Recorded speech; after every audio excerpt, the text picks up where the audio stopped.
আসসালামু আলাইকুম। অসংখ্য ধন্যবাদ ভাইজান আপনাকে কথা বলার সুযোগ করে দেওয়ার জন্য। তো ভাইজান, সর্বপ্রথমে জানতে চাচ্ছি আপনি কেমন আছেন? আলহামদুলিল্লাহ ভালো। যাক, আলহামদুলিল্লাহ, আল্লাহ পাক আপনাকে ভালো রেখেছে। তো ভাইজান, আপনার নামটা জানতে পারি? জায়েদ হাসান। জাহিদ হাসান, সুন্দর একটি নাম আপনার, অত্যন্ত চমৎকার একটি নাম আপনার। তবে ভাইজান, একটু কথা বলতে আমি বাধ্য হচ্ছি, সেটা হচ্ছে আপনার নাম শুনে এবং আপনাকে সামনাসামনি দেখে যেটা বোঝা যাচ্ছে, আপনি প্রচণ্ড একটি সাহসী মানুষ। আপনার প্রচণ্ড সাহস ভাইজান, এটা কিন্তু আপনাকে দেখেই বোঝা যাচ্ছে।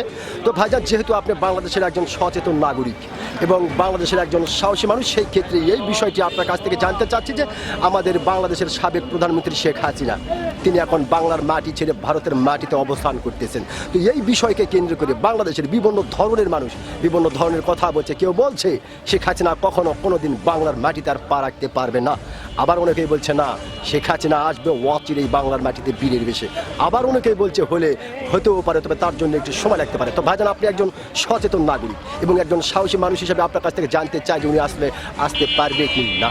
না, অবশ্যই আসতে পারবে, কেননা মনে করেন শেখ হাসিনার আমলে জি, বিশেষ করে রাস্তাঘাটের অনেক উন্নতি করছে। আর কিছু না করে রাস্তাঘাট উন্নয়ন করছে। যার কারণে যেহেতু উন্নয়ন সে করেছে, এই উন্নয়নের কারণে কোনো একদিন সে আমরা বিশেষ করে দেখেন এদিকে মহস্থানগড়, জি, মুকামতলা এলাকা আমরা জীবনে ভাবিনি হাইওয়ে হবে, এগুলা কিন্তু হাইওয়ে হয়ে গেছে। জি জি, এতে কি উন্নতি আচ্ছা, কি উন্নতি চাচ্ছে? গ্রাম অঞ্চলে হাইওয়ে হওয়া বিশাল ব্যাপার।